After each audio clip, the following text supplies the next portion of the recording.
യോഹന്നാൻ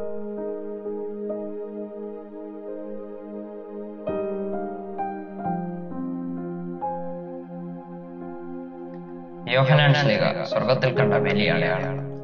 സൂര്യനെ ഉടയാളിയാക്കിയ സ്ത്രീ സൂചിപ്പിക്കുന്നത് രക്ഷകനായ ഈശോയുടെ കൃപാവരത്തെ എല്ലാ മനുഷ്യർക്കും അമ്മയെ പരിശുദ്ധ കന്യാമറിയത്തെയാണ്. വിശുദ്ധ പോൾ ആർമൻ മാർപ്പാപ്പ പറയുന്നുണ്ട്, മറിയമാകുന്ന വലിയ അടയാളം നമുക്കൊരു മാതൃകയാണ്. ഇന്നത്തെ നമ്മുടെ ധ്യാന ചിന്ത ഈ വലിയ അടയാളമായ മറിയത്തെ കുറിച്ച് തന്നെയാകട്ടെ. അടയാളമെന്നും ഏവർക്കും വഴികാട്ടിയാണ്. അടയാളത്തെ നോക്കി യാത്ര ചെയ്യുന്നവരാരും ലക്ഷ്യത്തിലെത്താതിരിക്കില്ല.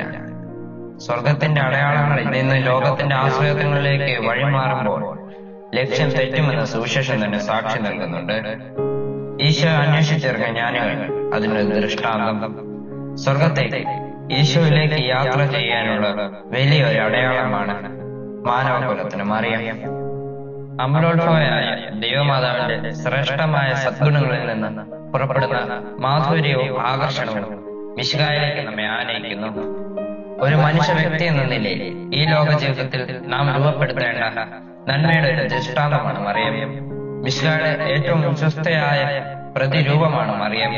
രണ്ടാം വത്തിക്കാൻ കൗൺസിൽ ഇപ്രകാരം പഠിപ്പിക്കുന്നു: ഭക്തിപൂർവ്വം മറിയത്തെ കുറിച്ച് ധ്യാനിക്കുകയും മനുഷ്യാവതാരം ചെയ്ത ദൈവവചനത്തോട് ബന്ധപ്പെടുത്തി അവളെ കുറിച്ച് പരിചിന്തിക്കുകയും ചെയ്യുമ്പോൾ സഭ ബഹുമാന പുരസരം മനുഷ്യാവതാരം എന്ന മഹാരഹസ്യത്തിലേക്ക് കൂടുതൽ ആഴത്തിൽ ഇറങ്ങിച്ചെല്ലുകയും തന്റെ ദിവ്യ മണവാളനോട് ഉത്തരോത്തരം അനുരൂപപ്പെടുകയുമാണ് ചെയ്യുന്നത്. വിശ്വാസം, സ്നേഹം, മിശിഹായുമായുള്ള പൂർണ്ണമായ ഐക്യം എന്നിവയിൽ മറിയം സഭയുടെ മാതൃകയായി തീർന്നുകൊണ്ട് മുമ്പേ പോയി. ഈ മുമ്പേ പോകൽ ഒരു മാതൃക എന്ന നിലയിൽ സഭയുടെ രഹസ്യാത്മകതയെ സൂചിപ്പിക്കുന്നു.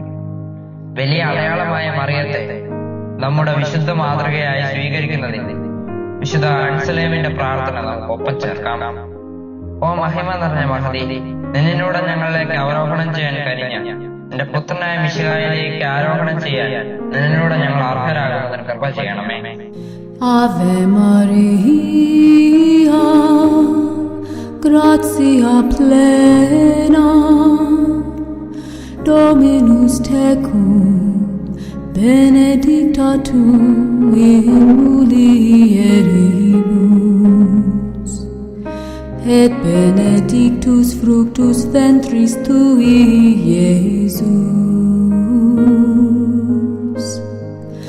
Sancta Maria, Mater Dei, ora pro nobis peccatoribus, nunc et in hora mortis nostrae. Amen.